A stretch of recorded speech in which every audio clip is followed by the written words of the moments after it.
Ladies and gentlemen, the following contest is scheduled for one fall and is for the TNA Heavyweight Championship of the World.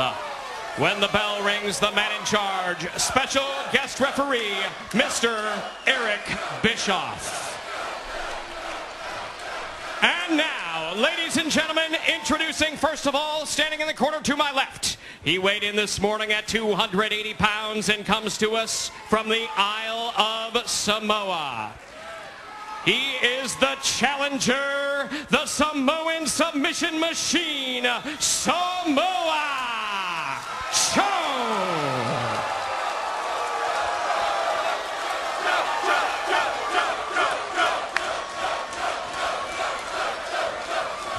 And now introducing, standing in the corner to my right, he is accompanied to the ring by the Nature Boy, Ric Flair. From Gainesville, Georgia. He weighed in this morning at 215 pounds. He is the current reigning and defending TNA Heavyweight Champion of the World, the phenomenal AJ Styles.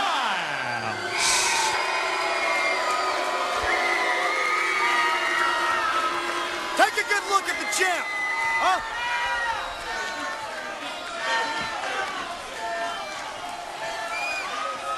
I don't think Samoa Joe's too impressed with the champ. That would be the definition of game face.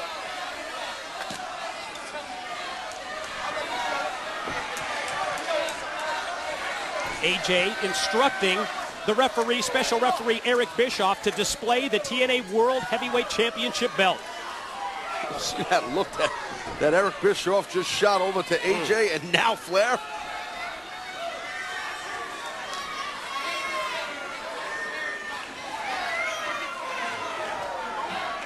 Well, the years of conflict, the issues between Ric Flair and Eric Bischoff, and you can just feel that tension. Oh my God, Eric Bischoff's chewing that gum like he's gonna rip it to shreds.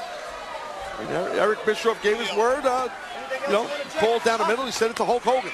I was just going to say, how about the influence of Hulk Hogan just prior to this match as Eric Bischoff was making his way into the impact zone.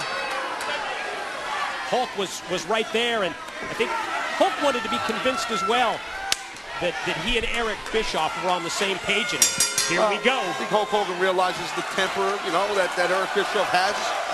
But right now, World Heavyweight title, baby. Big match atmosphere. You can feel it in the impact zone tonight and against all odds. The hometown favorite is Samoa Joe. Really in his corner here. I'll tell you, from a wrestling purist perspective, AJ getting out of dodge, whenever these two men compete against each other, they make some magic. Taz, let's talk strategy. Samoa Joe knows AJ Styles inside out and vice versa. I think you got to try and pull some stuff out that you haven't done when you've wrestled the opponent in a long time. If you're AJ Styles, I think you really got to not make a mistake. Don't do any high-risk stuff that you can make a mistake, because Joe will capitalize.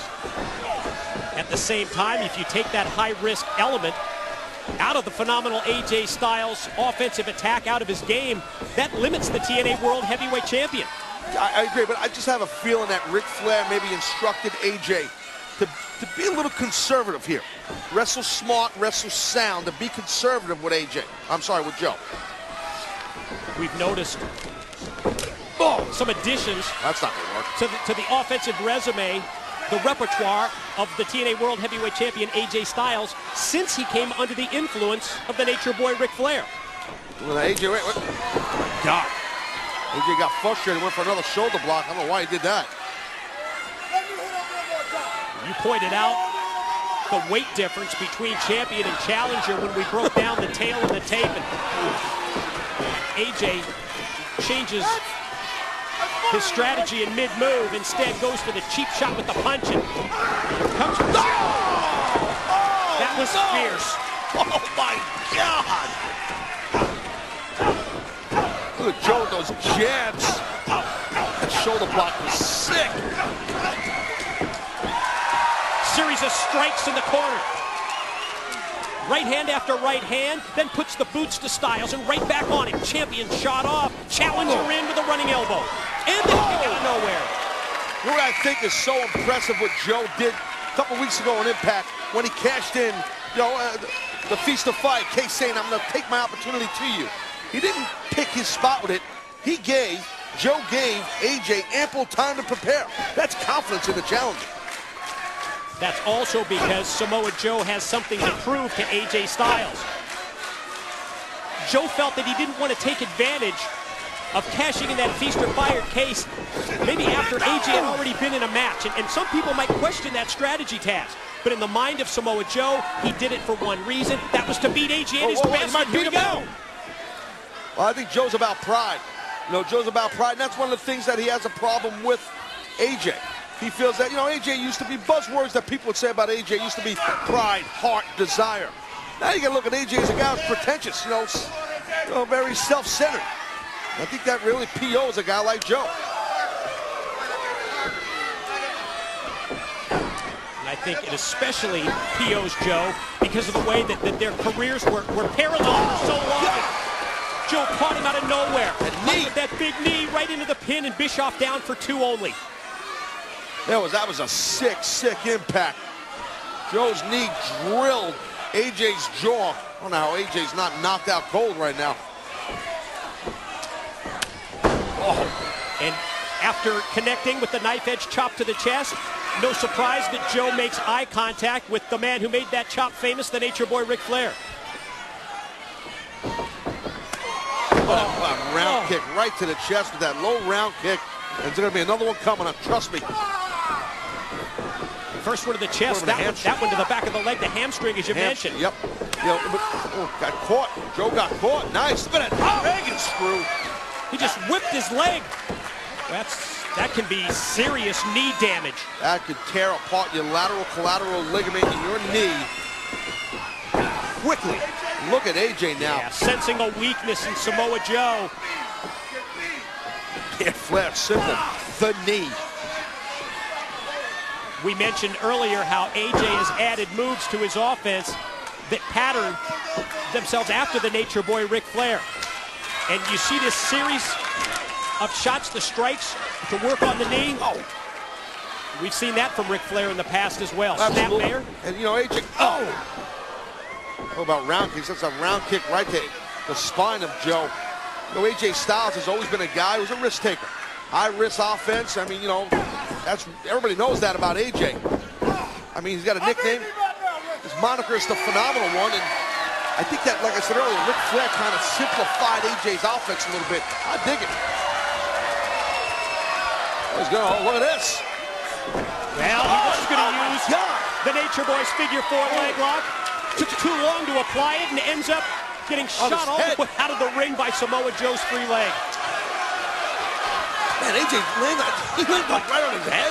The side of his head, I should say. Oh, no. Flair's not strutting any longer. Incoming! Suicide dive by Samoa Joe. What contact. Joe favoring the leg and the knee. I said shut up. Well, Samoa Joe threw caution to the wind right there. Had to take a big high-risk move. It worked. But Joe can't capitalize right now.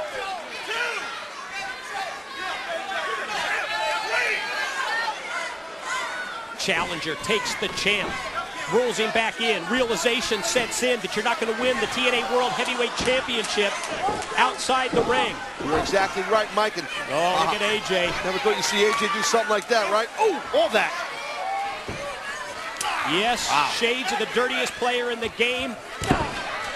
Poking the eye and now using the ring here. It's almost against Joe, and now he's got Joe set up against the side of the ring. It's almost as if, Mike, AJ, he almost seems like an act of desperation. He saw an opening there with Joe, and it's almost like an act of desperation. Like he's desperate just to keep the offense on him. We never saw that out of AJ, before he aligned himself with Flair. AJ looking underneath the ring. The hell is AJ? The referee Eric Bischoff screaming at Styles to get back in the ring.